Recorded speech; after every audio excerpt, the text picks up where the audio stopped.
السلام عليكم ورحمة الله تعالى وبركاته. لكل زهري عامل نور بزور نجوم، والله ثم والله ما صدفة يظهر لك أو يظهر لك الرسالة دي. رسالة من الله عز وجل على يد العبدة الفقيرة إلى الله. ومجرد ما هتشوف الفيديو يا زهري، يا روحاني، يا رباني، يا مرشد لمن حولك، يا مخيرون من المولى عز وجل بالدعوة ومكلفون برسالة، الرسالة دي خاصة لكم. والفيديو ده ظاهر لمجموعة مش روحانيين إنما ناس صالحة.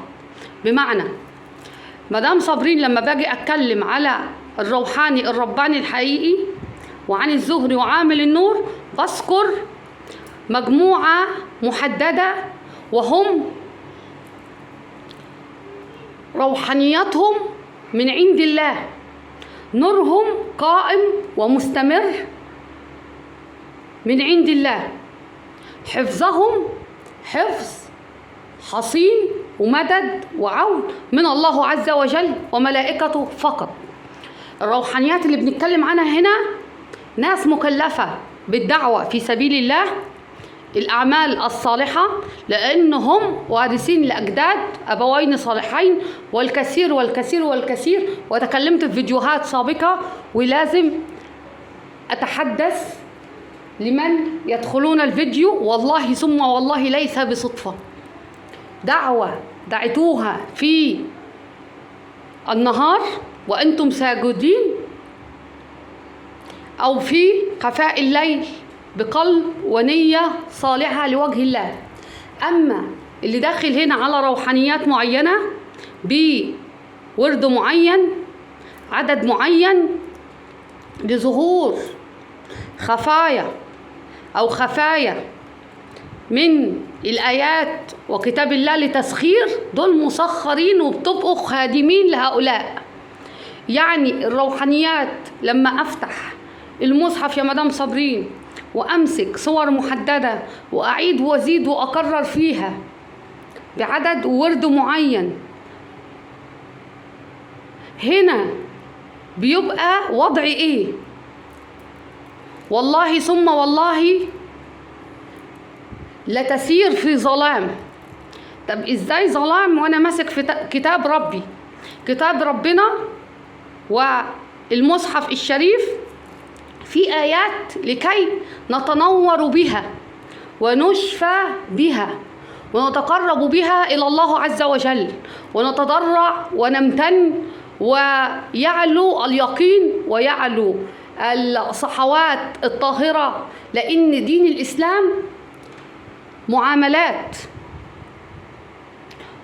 وهم من سلم الناس من أقوالهم وأفعالهم. الروحانيات اللي بنتكلم عنها في ناس هل روحانياتها وعندهم طاقات شفاء وعندهم مد المن حولهم وعطاء مستمر دون شرك بالله أو دون تسخير من ملاك أو صحبة أو أولا نور الله بيبقى نور لا محتاج ورد معين ولا بس بيبقوا ناس معينة ورثوا من الأجداد الروحانيات الطيبة، وهم دول الزهريين وعمال النور وبذور النجوم من فئة الروحاني الرباني الحقيقي. كل منهم ليه مميزات مختلفة، أي نعم ليهم مميزات مختلفة. متقاربين لأن هم نور من الله عز وجل، بس كل واحد صفاته ودرجات شفائه من أقل هو بذور النجوم، من أعلى منهم قدرات الزهري بفضل الله تعالى. ولما نتكلم يا زهري اسمع جيدا عن الروحانيات، هم عملك وعملك الصالح في قبرك.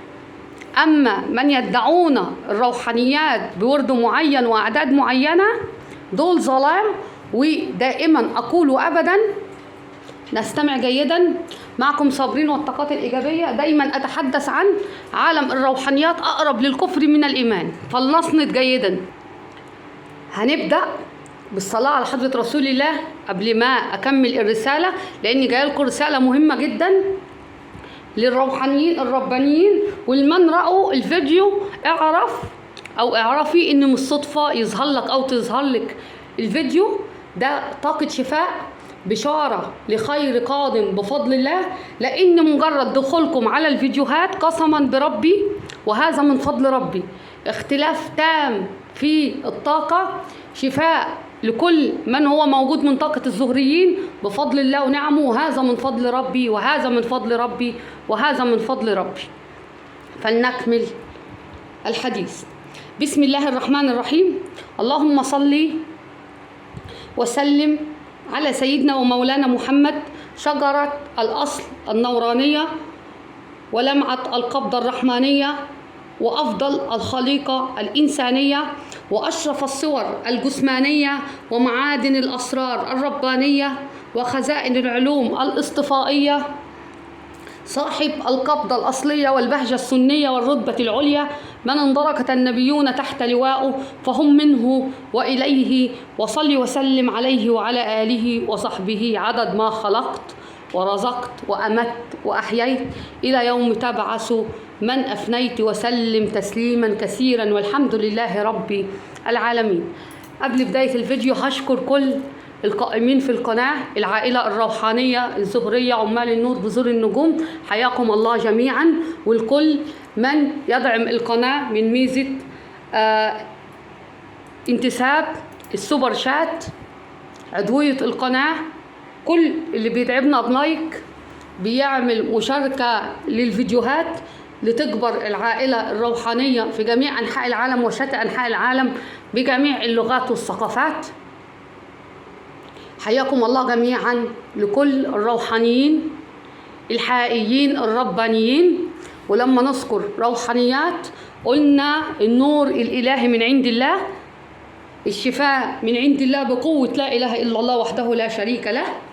والناس اللي بتدخل هنا تكتب تاريخ ميلادها، اسمها، اسم أمها، اسم أبيها، البرج بتاعها. نصيحة من أخت زهرية مرشدة لمن حولها والكثير والكثير يعي ذلك بفضل الله ونعمه. قال الله تعالى، قال رسول الله صلى الله عليه وسلم: من اقتبس علما من النجوم اقتبس شعبة من السحر زاد ما زاد. أظن كلنا فهمنا معنى الحديث، صدقت يا رسول الله. ولما نسمع حديث خاص برسول الله وكلمات الله يقال وقتها علم وينفذ. يعني ايه؟ يعني الناس المعتادة هنا على الطاروت، ووصفت الطاروت سابقا انها طاقة وعطية العالم الاخر، اللي هم بتقعدوا على ورد معين عشان يطلعوا لكم، عشان يبقى عندكم يقين بتواجد اشياء، وهم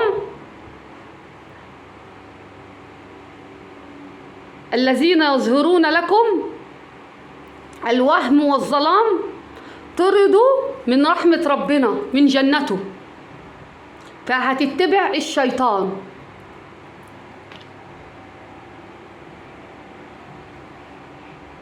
سمعنا الناس اللي هنا سرحت، خدها الحديث، حست بخنقة، استمع الفيديو مرة أخرى، إني قسما بربي علاج للروح والجسد عندك أو عندك أيها أختي الكريمة.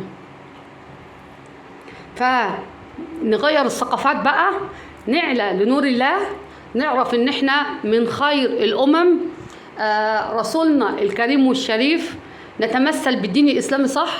الفئة اللي بكلمها سبحان الله من البذور النجوم وعمال النور والزهريين الروحانيين الربانيين الحقيقيين، اللي يعوا جيدا ان الروحانيات يقين ونور بالله عز وجل، وربنا بيفتح عليكم فتح العارفين وليس بتسخير من يرانا او من يدلنا. والرسائل بتوصل، واهو حد فقير ضعيف لوجه الله بيمدكم بالرسائل الربانية الروحانية الحقيقية. قسما بربي حتى القهوة اهي لو قلتي لي بصي فيها ايه، اقسم لي بالله او اقسم لك بالله ما بشوف اي حاجة فيها. اللي بيبص في الفنجان ويشوف اسماء، يشوف حركات، يشوف رسومات، عليك وعلى سورة البقرة 7 ايام واربط قرينك تحت رجليك. طب 7 ايام سورة البقرة هيبان التعب على جسدي، طب اعمل ايه؟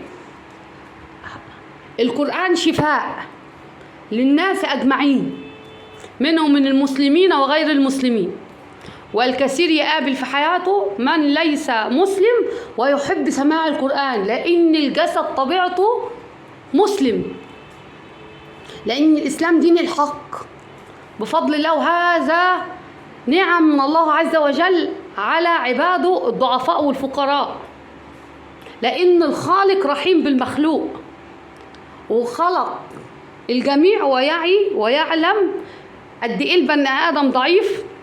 أما الزهري وعامل النور وبذور دول ليهم رسالة، دول بيخلوا الناس تبعد عن أي ثقافات خاطئة من موروثة بترجعنا للجهل في زماننا هذا.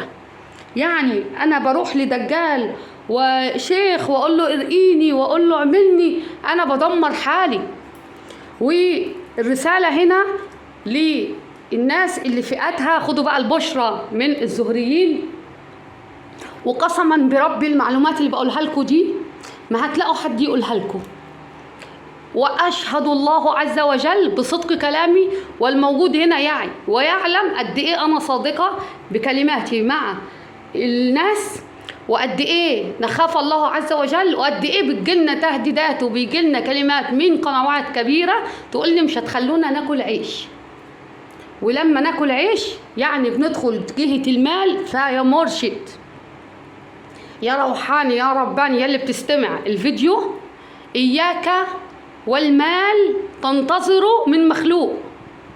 أي نعم في حاجة للمال، أي نعم في حاجة لتطور، أي نعم قناة زي كده محتاجة التواجد باستمرار، وخصوصا إن لاقي الناس عندها جهل في عالم الروحانيات يجروا على حد يضحك عليهم ويقول لهم اديكم مفتاح. مفتاح إيه؟ وربنا مع عاطي الملائكة مفاتيح لبعض الأشخاص والآخرين لا يا حبايبي، لا. ربنا اختص ناس معينة لعطايا أعلى وقدرات أعلى من مخلوق زيه.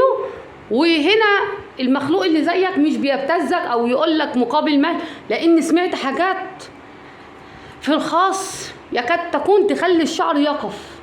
لما حد يقولك أنا زهري وأنا وأعوذ بالله من قول أنا، وعشان أرد على إجابة حد تعبان ابعتولي على المحفظة وعلى مش عارفة إيه 3000 وعشان أعالجكوا 10000.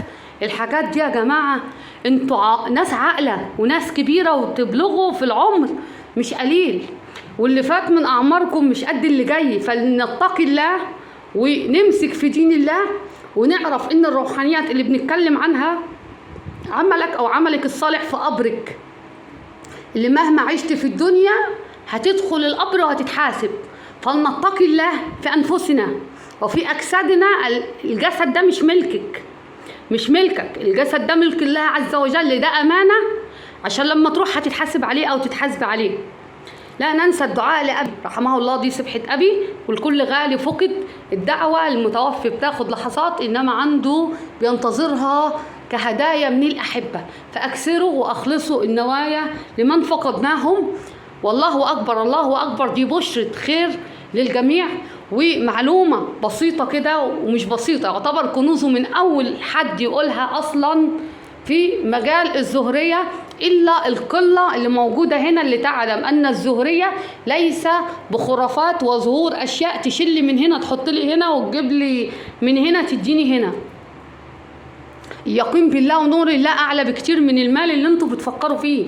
الناس دي زهدة المال أصلا، بتعوزه لأن تواجدها مستمر للدعوة باستمرار، لأن بيشتروا الدين ومش بيشتروا الدنيا.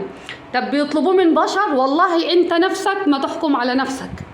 فازاي انا يا نورانيه اطلبه من حد ضعيف مثلك؟ امال بتعملوا ايه من اسرارنا؟ بنعمل ايه؟ بنلتجئ بقلب ونيه سليمه لله عز وجل، وعمره ما بيخذل بشر. هو المعطي وهو الوهاب.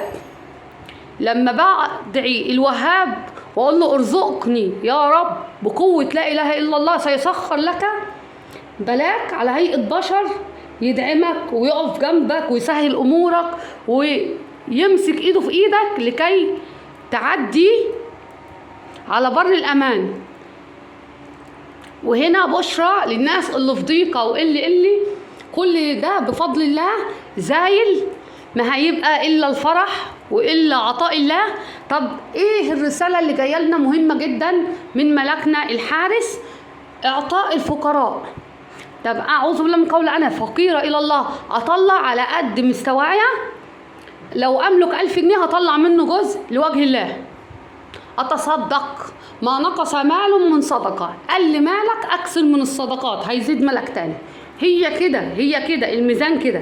فوالله العظيم الرساله اللي جايه لي هنا للناس اجمعين، اكثر من الصدقات لفتح ابواب الخير وسماح للملائكه الحارسه والنورانيه والشفائيه اللي حولكم لاعطائكم المزيد من عطايا الله اللي ربنا سخرها انها تتواجد لكم. ولما اقول ربنا سخرها، هو المولى عز وجل اللي يسخر. العبد مخلوق ضعيف قوي بنور الله، انما من يملكون التسخير هم يملكون الذي يدعون مسخرين لهم، بل بالعكس البشر هو اللي بيبقى ساعتها مسخر لهؤلاء، لان الجان والعياذ بالله. والجان بيتواجد بكثره جنب الزهريين والربانيين والروحانيين الحقيقيين، لانه بيمد طاقته منهم، لان دماؤهم وقوتهم الطاقيه عاليه جدا، فهم بيتغذوا على القوه بتاعتهم، فدايما قاعدين جنبهم ليمد نفسهم من القوه بتاعت الزهريين. وهنا تحدي ما بين الساحر وما بين النوراني. نركز في الكلام ده. الناس اللي جالي على الخاص تقول لي انا سلسله ضاعت مني وحسيت اني بسم الله الرحمن الرحيم خدها. والله الجن مش هيجي عشان ياخد منكم سلسله، والجن مش هيجي عشان يخطف منكم مش عارفه ايه. انتوا وسواسكوا وقارنكوا اعلى بكتير منكم، لان انتوا اي ساحر او ساحره لدرجه خدتوا صور ورحتوا لناس وشوفوا لي، لان اتربيتوا على اني اروح للساحر والشيخ والقارئ وامسك ابني وامسك بنتي، والنبي ده مجنني، والنبي ده معفرتني، والنبي. وبيبقى عيالكم ما شاء الله من الذكاء والقوه والانتباه اللي عندهم، حركتهم غير الناس العاديه. فانتوا بتروحوا تحطوهم لشيوخ يقرأوا عليهم يخمدوهم ويسلسلوا الروحانيات الجميله اللي معاهم، وبيبقوا طاعه للشيطان والعياذ بالله، وتتحول ان العيل قاعد صم بكم وانت فرحانه لانه مش عامل لك مشاكل او عامل لك مشاكل. ده انت كبتيه، ده انت سخرتيه، خليتي القرين اللي هو ضعيف منك اضعف منك يا بشر، والشيطان الرجيم الاضعف منك يا بشر اللي ربنا طرده من رحمته وجنته، اوعي عليك انت يا بني ادم، وخلاك تقعد مكتوم، تقعد سالب ارادتك، تقعد تستمع فقط. انت مش طبيعي، لاني جعلت في الوقت ده ابنك او بنتك اللي انتم مفكرين انكم بتشفوهم، ده انتم مرضتوهم. طب في الوقت ده نعمل ايه؟ ندخل بقى في المهم. هنعمل ايه في الوقت اللي احنا فيه ده؟ وانا رحت الصحراء وناس راقتني واتزوجت زوج طلع ساحر وبيجلبني ليه ويفتح الصورة ويعمل ويسوي. قسما بربي ال7 صور اللي بقول لكم عليها دي، لو الساحر نفسه قاعد قدامكم كده انتوا هتبقى محاطين اهو كاس ازاز جواه ميه، تعرفي تطلعيه. الحماية اللي انتوا هتبقوا فيها من عند الله الجدع وكبير عشيرة الجان وملوكهم اللي يدعون ان هم ملوك، لان الملوك من عالم النورانيات وليس من الشياطين والعياذ بالله. اللي يقول لك في شيطان وفي مش عارفه شيطان صالح وده بيعالج، ولازم تحضروه عشان تكملوا المسيرة الإسلامية، ولازم ده اللي يساعد في طاقات الشفاء، ولازم حد يكون معاه صحبة وصحبة صالحة. وكتاب ربنا بيضحكوا عليكم، والله العظيم بيضحكوا عليكم، بياخدوكوا كده كده كده في الظلام، بيسحبوكوا بالهبل ده، بيستخفوا بعقولكم.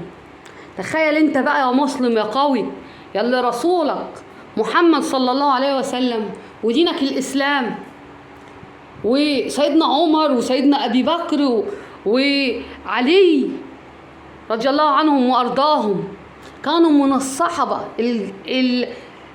الطاهرين الداعيين، اللي انتوا يا زهريين وعمال النور وبذور النجوم من السلالة بتاعت هؤلاء، ووارثين عنهم الروحانيات ومن الأشراف، ونسبكم النسب ده تطلعوا انتوا من نسلهم، تسمعوا الضحك على الدقون وتصدقوه وتمشوا وراه. وكفى بالله حسيبا وكفى بالله وكيلا.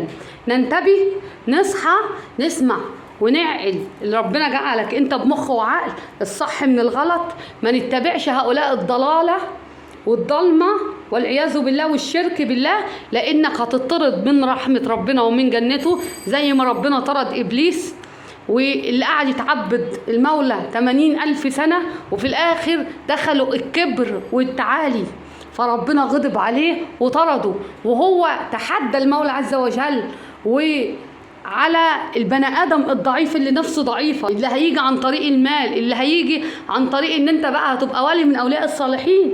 ما انا معايا صحبة ومعايا روحانيات، فهقعد قدامك هعمل ايه؟ هسخر الجان اللي معايا المشرك اللي هو اصلا مسخرني تحت رجله عشان يجيب لي معلومة. الواحد جاي يكشف عليا يبعت لي 3 و5000 جنيه و10000 جنيه ويتجسس على قرنكم، واقول لك كم معلومة صح، ابهرك ولا ابهرك، وانا خدت اللقطة وصوتي يسمع، والعياذ بالله. كل ده زايل. في ناس بتبتلي بمرض ما بتلاقيش علاجه بملايين الملايين. الناس النورانيين الربانيين الحقيقيين عارفين يعني ايه نور الله، يعني ايه ملائكة الله، يعني ايه اليقين بالله والامتنان به من داخل عروق اجسادهم وليس لسانهم فقط. وذلك يعني ايه اليقين بالله ونوره ونعمته ورحمته، وقدرتهم الشفائية لمن حولهم اعلى بكتير من من يسخرون الجن، لان هم يسحقوا هؤلاء. وهنا تحدي بين النور والظلام، النور بيكسب. ما يجيش حد يبقى عقله ضعيف يقول لي يعني ايه اعرف ازاي الفرق بين الملائكة والشياطين والعياذ بالله. فلننتبه من ألسنتنا ونعلم جيدا ان عالم الروحانيات اقرب للكفر من الايمان. خلي الكلمة دي في صدى ودانك على طول بصوتي. طيب دلوقتي انا جالي حد يبلغ من العمر 65 عاما و60 عاما عاشت فيه نص عمرها و3/4 عمرها كله. اي نعم ممكن تكون مسحورة لغاية ما وصل عمرها 45 عاما و46 عاما، شافت كتير قوي في الحياة لدرجة ربنا سلب منها أولاد، سلب منها، وهنا صبرت واحتسبت. يعني أنا مش بقول لما حد يكون ربنا ابتلاه بحاجة، هو ربنا بيختبر قوة صبرك، وبيبقى الصبر والرضا والامتنان لله رفع الدرجات وعلو لله عز وجل. مش عايزة أطلع من الموضوع. وتيجي راحة للي عايز 10,000 واللي ترد عليك ب3,000 واللي ترد عليك ب5,000، وتحولي وانت كلك على بعضك لا حول لك ولا قوة. معاشك اللي بتاخديه ما بيكفيكيش حتى علاج. فين الرحمة على هؤلاء؟ هل أطلب في الوقت ده الرحمة من من يدعون الزهرية والروحانيات وهم أصلا الناس اللي مش عارفة الكلام ده، اللي بيجي لك ويقول لك تعالي على الخاص وتعالي ابعتي لي فلوس، ما دول عشان ياخدوا المعلومة بيعبدوا الشيطان الرجيم والعياذ بالله. بيأمنوا بالرسالة لما تجيلي عن طريق وسواس الودن وعن طريق العلامات وعن طريق حد يتجسس على القرين يجي يقول، يعني بينتهك الطاقة بتاعتك. فانتوا في الوقت ده محتاجين ايه؟ ادعوا دايما وابدا، قولوا يا رب اجعل لينا في طريقنا من يتقي فينا الله ويخشاه، لان صعب تلاقي حد بيتقي الله وما يخافش من ربنا ويغلط، صعب بصراحة. لان بداية النجاح والنور معرفة طريق الله، نور الله التقوى، فربنا هيغنيكوا غنى لا يعد ولا يحصى من حاجات كتيرة جدا. فبشرى الناس اللي وصلت لعمر 55 عام وتتهيأ لها ان حد بيقدر يأذوكوا او يسحلكوا في السن ده، قسما بربي علامة 55 للزهريين فك العقد، والكلام ده قسما بالله ما حد يعلمه الا القلة، لان ربنا اعطى علمه للروحانيين والربانيين الحقيقيين والزهريين. وقل ربي زدني علما، يعني كده علامة 5 و5 اللي هي بنقول بقى الطاقة والكتير بقى من داخل عالم الزعبلات واللي احنا بنسمعه الايام دي، يقول لك 8 وطاقة الاسود اهي، بيولد قمر لما بتبلغي، خدوا بقى المعلومة، من العمر 55 بسجدة سجدتيها في نهار ربنا، بدعوة دعيتيها وصدقتي لوجه الله صدقة من قلب صالح وروح شفافة وصلت لله عز وجل في عمرك ده كله. ما انتوا وصلتوا 55 سنة، ما تفتكروش ان احنا 55 سنة قاعدين نصلي للنهار. اتحدى اي حد، تعالي بقى سن 6 سنين لسه بتتعلموا الكلام، و6 كمان عقبال ما بنتجه بقى لنور الله وحفظ القرآن ونلتزم ونقطع. وربنا بقى كان في العمر ده صلاة صليناها صح وراحت لربنا بقلب سليم، هيبقى في صلاة طلعت من العمر ده ودعوة في ظلام الليل وأوتار الليل،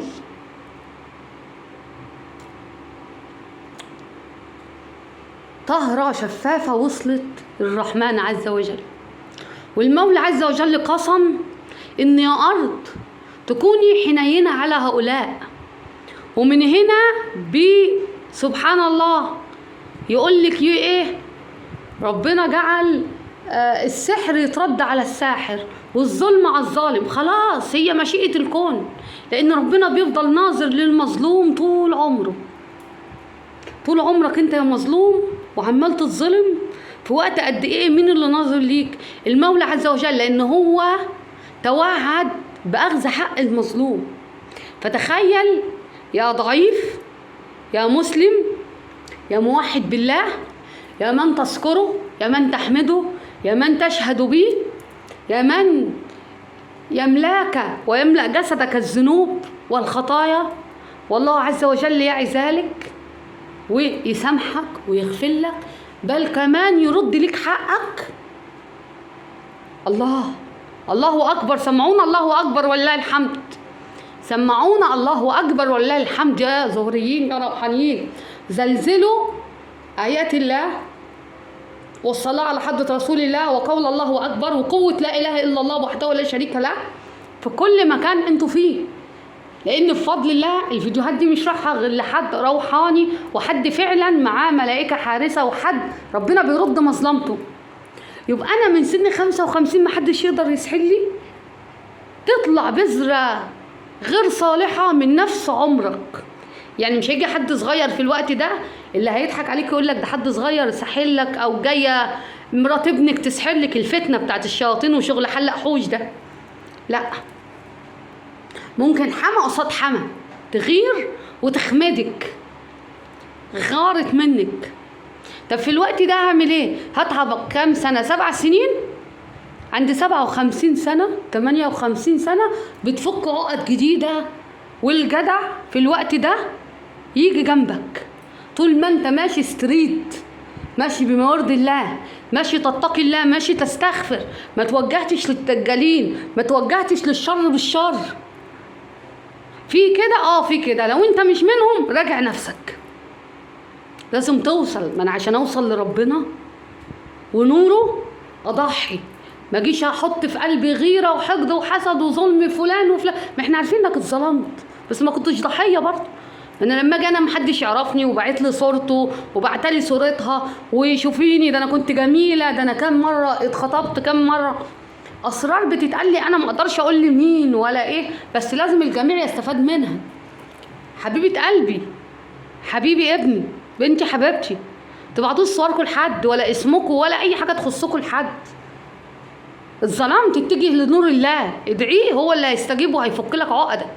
اعوذ بالله من قول. انا بدلكم على الايات اللي هتحصل معاكم وتشفيكم وهتفرق في الحياه بقى معاكم خالص، لان بتتوجهوا في الوقت ده لنور الله. اللي هيسمع يسمع، اللي هيتبع العالم الاخر اللهم اني بلغت، اللهم فاشهد. جايلكم ان اعطاء الاقل منكم، كثرة العطايا لله عز وجل ولوجه الله. هنقيم الأذان في المنزل في كل غرفة في اتجاه القبلة. هنحضر جيدا بعد الصدقة، هنحضر جيدا عبارة عن ماء، عملات معدنية عددهم 7 من أي نوع من البلد اللي انتوا فيها أو اللي انت فيها. هنجيب فيها ورق الصدر 7، ورق اللوري 7، المسك الإسلامي هنحط جزء منه في ماء وعليه ماء الورد، بس المسك الإسلامي قبل ما أحط منه أنا هحضر الحاجات الجافة اللي هم حفنة كبيرة من الملح الصخري، اللهم صل، خل في إزازة أو كوباية قدامي، الحاجات السائلة في كوبايات. المسك الإسلامي هجيب الميعة السائلة اخليها بالازازه بتاعتها، هجيب كف مريم 2 3 4 حلو جدا، لان بعد كده اغلوه اشربوا منه. هجيب الناس، هجيب القسط الهندي، الناس اللي بتعاني او حد كشف عليها او حد اداها طرق تشربها وبطنها انتفخت وبتحس بتعب جامد، هناخد من القسط الهندي لان في حار وعادي فيفضل العادي. هناخد معلقه شاي جزء منها بسيط واشربه مع ماء، اغلي ميه واحطه فيه واشربه، اشربه كده كجنزبيل، هو ماده حاره، لان القسط الهندي هم اشجار، واشجار ريحتها جميله جدا زي الكافور وزي كل هذا، والعود وكل هذا الحاجات الجميله يعني.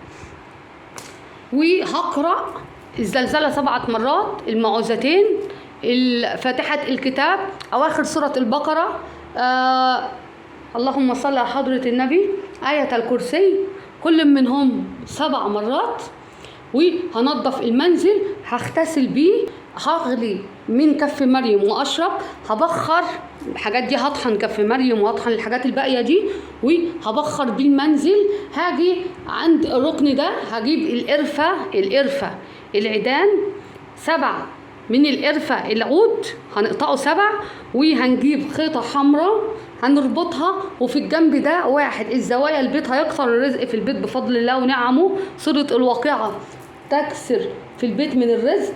والناس اللي عندها قبلة مكان القبلة بلاش نحط صور، ولو حابة تحطي حاجات حطي سورة البقرة، اللهم صل على حضرة النبي، يبقى اقرأي سورة البقرة في المنزل.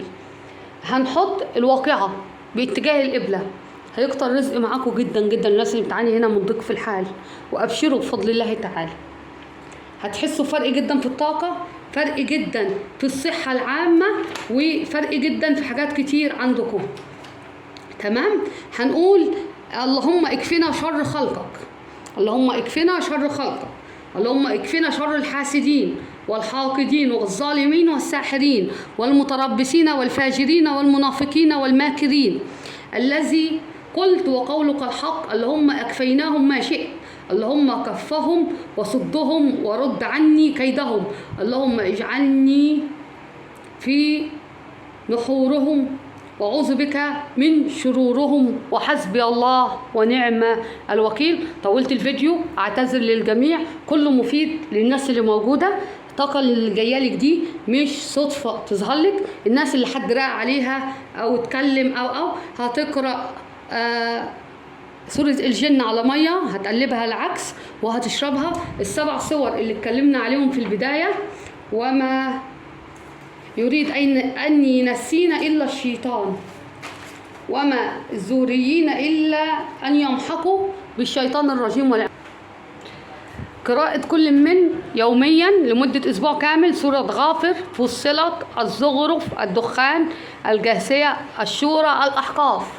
تاني، غافر، فصلت، الزخرف، الدخان، الجاثية، الشورى، الأحقاف، يوميا. يوميا هتلاقوا النفسية ارتاحت معاكم جدا. أسبوع كامل عايزة تستمروا عليها، هيتفتح لكم أبواب رزق. نازل لكم هنا فيديو في القناة عن دعاء سورة ياسين، أتمنى إن انتوا تدعوه يوم الخميس مع قراءة سورة ياسين. لا ننسى أول 10 آيات من سورة البقرة أو الكهف بفضل الله، وأبشروا. والأسبوع اللي بعده هبقى أقول لكم هتعملوا إيه تاني. حياكم الله جميعا، ولا ننسى الدعم، لايك، سبسكرايب، فعل الجرس لكي يصلك مني كل جديد. لا ننسى الدعاء لأبي رحمه الله والكل غالي فقد. ولا ننسى التحية لكل اللي بيدعموا القناة من ميزة انتساب، السوبر شات اللي عاملين أدوية في القناة، الإسراف عليا ماليا. الله يمدكم بالمدد والعون ويرزقكم رزقا طيبا حلالا مدرارا مباركا من حيث ما تحتسبوا من حيث ما لا تحتسبوا، بفضل وقوة ونعم لا إله إلا الله وحده لا شريك له، على المعروف اللي بتعملوه كبير جدا لكي تستمر بتواجد الكثير والكثير من الروحانيين لأكبر قدر لشفاء كل هؤلاء. وحياكم الله جميعا. السلام عليكم ورحمة الله تعالى وبركاته.